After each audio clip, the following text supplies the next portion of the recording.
হাফেজের পাগড়ি পূর্বে হুজুরের হাত দ্বারা এবং আমাদের মেহমানদের হাত দ্বারা আলহামদুলিল্লাহ। শোয়েবুর রহমান হাফেজ,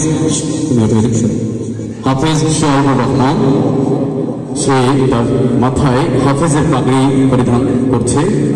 পরিধান করাচ্ছেন আমাদের আজকের প্রধান আলোচক হযরত মাওলানা হাফিজুর রহমান সিদ্দিক হুজুর। জুনাইদ দ্বিতীয় হাফেজ, জুনাইদ ছোট্ট একটা বাচ্চা, সে হাফেজ হয়েছে আলহামদুলিল্লাহ বলেন। আলহামদুলিল্লাহ। দারুল উলুম মাদ্রাসা ধানমন্ডি পরিপূর্ণ যারা হাফেজ হয়েছে তাদেরকে মাথায় সম্মানিত তাজ পরিধান করানো হচ্ছে। মাশাআল্লাহ, জাযাকাল্লাহ।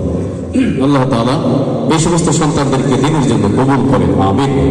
একটু বসে পড়ি ভাই, এই যে তারা দাঁড়িয়ে আছেন বসে পড়ি। হুজুর তো চলে এসেছেন, বসার জায়গা ফাঁকা রয়েছে, দাঁড়িয়ে থাকবেন কেন বলেন? বসার জায়গাগুলো পরিপূর্ণ হয়ে গেলে দাঁড়িয়ে থাকেন, কিন্তু এভাবে দাঁড়িয়ে থাকাটা কোন আদব বলেন ভাই? মেহরবানি করে বসে পড়েন। হুজুর তো অল্প সময় আলোচনা করবেন, চলে যাবেন, সকলে বসে পড়বেন।